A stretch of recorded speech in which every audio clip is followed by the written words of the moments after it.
तो नाफरमानों ही को जो अल्लाह के इकरार को मजबूत करने के बाद तोड़ देते हैं और जिस चीज यानी रिश्ते कराबत के जोड़े रखने का अल्लाह ने हुक्म दिया है उसको कते किए डालते हैं और जमीन में खराबी करते हैं। यही लोग नुकसान उठाने वाले हैं। काफिरों, तुम अल्लाह से क्यों कर मुनकिर हो सकते हो?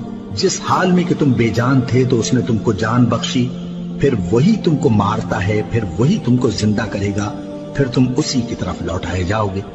वही तो है जिसने सब चीजें जो जमीन में हैं तुम्हारे लिए पैदा की, फिर आसमानों की तरफ मुतवज्जे हुआ तो उनको ठीक ठीक 7 आसमान बना दिया और वो हर चीज से खबरदार है।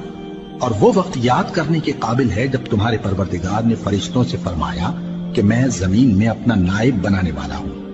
उन्होंने कहा, क्या तू उसमें ऐसे शख्स को नाइब बनाना चाहता है जो खराबियां करे और कुछ तो खून करता फिरे? और हम तेरी तारीफ के साथ तस्बीह और तकदीस करते रहते हैं। फरमाया, मैं वो बातें जानता हूं जो तुम नहीं जानते। और उसने आदम को सब चीजों के नाम सिखाए, फिर उनको फरिश्तों के सामने किया और फरमाया कि अगर सच्चे हो तो मुझे इनके नाम बताओ। उन्होंने कहा, तू पाक है, जितना इल्म तूने हमें बख्शा है उसके सिवा हमें कुछ मालूम नहीं। बेशक तू दाना है, हिकमत वाला है।